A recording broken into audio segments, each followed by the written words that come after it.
যে দিনে তৃণমূল কংগ্রেস অর্জুন সিংকে সেন্সর করলো সেই একই দিনে অনুপম হাজরা বিজেপির নেতা তাকে সাধারণ সম্পাদকের পদ থেকে সরিয়ে দিল বিজেপি। কিসের জন্য এটা খুব তাৎপর্যপূর্ণ এই কারণ অর্জুন সিং প্রথমে তৃণমূল কংগ্রেসের নেতা, পরবর্তীকালে 2019 সালে টিকিট না পেয়ে বিজেপির নেতা, তারপর বিশাল বড় ধর্মীয় প্রচার, দেশভক্তি ইত্যাদি মানুষজনকে জ্ঞান দিলেন। তারপর আবার তৃণমূল কংগ্রেস 2021-এ জেতবার পরে টুক করে বিজেপি ছেড়ে আবার তৃণমূল কংগ্রেসে চলে আসলেন, দল বদলু নেতা। অন্যদিকে হচ্ছে অনুপম হাজরা, একসময় তৃণমূল কংগ্রেসের সাংসদ ছিলেন, একদম অনুব্রত মণ্ডলের কার্যত খুব স্নেহধন্য তৃণমূল কংগ্রেসের নেতা। পরবর্তীকালে তৃণমূলের সাথে মনোমালিন্য, সেখান থেকে বিজেপিতে যোগদান করলেন। বিজেপিতে 2019 সালে যাদবপুর লোকসভা কেন্দ্রে বিজেপির প্রার্থী, সেখানে ভোটে হেরে গেলেন। দলের সাধারণ সম্পাদক করলো বিজেপি। শেষ কয়েক মাস ধরে মনোমালিন্য চলছিল রাজ্য নেতাদের সাথে, কেন্দ্রীয় নেতাদের সাথে। আজকে যে দিনে অমিত শাহ, বিজেপির কেন্দ্রীয় নেতা অমিত শাহ, দেশের স্বরাষ্ট্রমন্ত্রী, তিনি যখন কলকাতায়, ঠিক সেই সময় অনুপম হাজরাকে সাধারণ সম্পাদকের পদ থেকে সরানো হলো। আর ঠিক একই রকম ভাবে অর্জুন সিংকে সেন্সর করলো তৃণমূল কংগ্রেস একটি অন্য ঘটনাতে। এটা তাৎপর্যপূর্ণ এই কারণে, তার কারণ হচ্ছে পশ্চিমবাংলার বুকে 2019-এর লোকসভা নির্বাচন আর 2021-এর বিধানসভা নির্বাচন। এই দুটো নির্বাচনের আগেই তৃণমূল আর বিজেপি দুটো দলের মধ্যে নেতা অদল বদল করবার এবং দল বদলের ঘটনা এ কার্যত নিত্য নৈমিত্তিক দিনের ঘটনাতে পরিণত হয়েছিল। মানে কখন কোন নেতাকে নিয়ে ডান দিক থেকে বাদিকে রাখছে আর বাদিক থেকে ডান দিকে রাখছে বোঝা মুশকিল।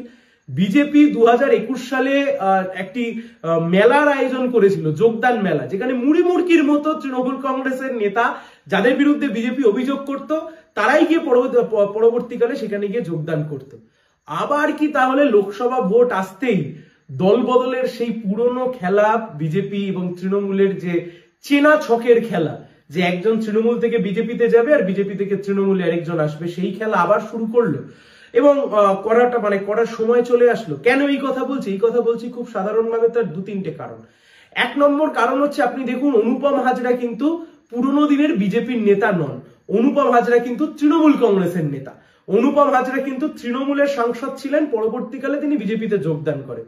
একই রকম ভাবে অর্জুন সিং কিন্তু তৃণমূল কংগ্রেসের বিধায়ক ছিলেন, পরবর্তীকালে বিধায়ক পদ থেকে ইস্তফা দিয়ে তিনি বিজেপির সাংসদ হন।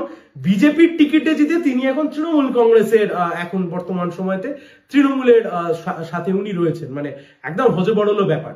তাহলে আবার কি সেই চেনা গতেই তৃণমূল বনাম বিজেপি আর বিজেপি বনাম তৃণমূলের মধ্যে এই খেলাটা নিয়ে যাওয়ার জন্য আবার সেই নেতা অদল বদলের ছক চোখের সামনে চলে আসছে? আশাটা খুব স্বাভাবিক। সামনে 2024-এর লোকসভা নির্বাচন চলে এসছে। লোকসভা নির্বাচনে বামপন্থীদেরকে যাতে অপ্রাসঙ্গিক করে রাখা যায়, বাম কংগ্রেস ধর্মনিরপেক্ষ শক্তিকে যাতে অপ্রাসঙ্গিক করে রাখা যায়, মানে যারা মানুষের দাবি নিয়ে লড়াই করে, গ্যাসের দাম, পেট্রোলের দাম, ডিজেলের দাম, শিক্ষা, স্বাস্থ্য, চাকরি বাকরি ইত্যাদি নিয়ে আওয়াজ তোলে, এদের কথা যাতে কম বলা যায়, যাতে তৃণমূল আর বিজেপির মধ্যে বাইনারিটাকে বাঁচিয়ে রাখা যায়, শুভেন্দু অধিকারী আর অভিষেক ব্যানার্জির মধ্যে যাতে বাইনারি বাঁচিয়ে রাখা যায়, দিদি আর মোদির মধ্যে যাতে বাইনারি বাঁচিয়ে রাখা যায়, সেই জন্যই ভোট আসলেই এই দল বদলের খেলা আমরা দেখতে পাই। যদিও বা it is too early to say, কিন্তু বিশ্বাস করুন একই দিনের দুটো ঘটনা একই দিনে ঘটে যাওয়া, এটা সবটা কোইন্সিডেন্স হতে পারে না। যে দিনে অর্জুন সিং বিজেপির থেকে তৃণমূল কংগ্রেসে এসেছিলেন, যিনি, তাকে তৃণমূল কংগ্রেস সেন্সর করছে, সেই একই দিনে তৃণমূল থেকে বিজেপিতে গেছিল যে অনুপম হাজরা, সেই অনুপম হাজরাকে বিজেপির কেন্দ্রীয় নেতৃত্ব থেকে বিজেপি সরিয়ে দিচ্ছে। আর যাই হোক, এটা খুব একটা কোইন্সিডেন্স হতে পারে না। আসলে এই দল বদলের মাধ্যমে তৃণমূল আর বিজেপি মিডিয়া সেন্টিমেন্ট জোগাড় করে, মিডিয়া বাইনারি জোগাড় করে গোটা খেলাটা নিজেদের মধ্যেই রাখতে চায়। ঠিক 2021 সালের আগে যেমন শুভেন্দু অধিকারী বিজেপিতে গিয়েছিলেন, ঠিক 2021 সালের আগে যেমন সৌমিত্র খাঁয়ের স্ত্রী সুজাতা খাঁ সেই সময় বিজেপি থেকে তৃণমূল কংগ্রেসে চলে এসেছিলেন, অর্থাৎ সোয়াইপ, এখান থেকে একজন ওখানে যাবে, ওখান থেকে ঠিক একজন এখানে চলে আসবে।